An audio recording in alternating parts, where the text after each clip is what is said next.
పర్యావరణ హిత గణేష్ విగ్రహాలంటే అందరూ తయారు చేసేది మట్టితో లేదంటే కాగితపు గుజ్జుతో.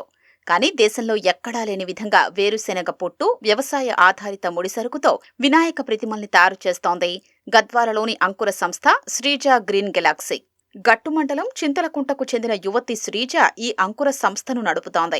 సాధారణంగా ఆ పరిశ్రమలో బయోడీగ్రేడబుల్ పాట్స్, టీ కప్పులు తయారవుతూ ఉంటాయి. వాటిని తయారు చేసే అదే ముడి సరుకుతో ప్రస్తుతం వినాయక ప్రతిమల్ని కూడా తయారు చేస్తున్నారు.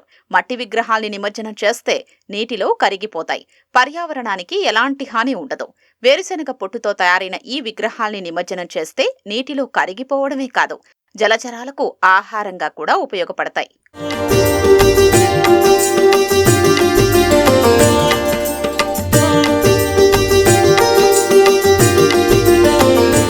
వేరుశెనగ పొట్టుతో తయారు చేసిన ముడిసరుకును యంత్రంలో వేస్తే ప్రతి 10 నిమిషాలకు 2 విగ్రహాలు తయారవుతాయి. అలా రోజుకు 80 నుంచి 100 విగ్రహాలు సిద్ధమవుతున్నాయి. ఈ ఏడాది వినాయక చవితికి 2000 విగ్రహాల్ని తయారు చేయడం లక్ష్యంగా పెట్టుకున్నారు. ఒక్కో ప్రతిమ ధర రూ. 200గా నిర్ణయించారు. అర అడుగు ఎత్తుండడం ఈ విగ్రహాల్ని ఇంట్లో, మండపాల్లో వినియోగించుకోవచ్చు.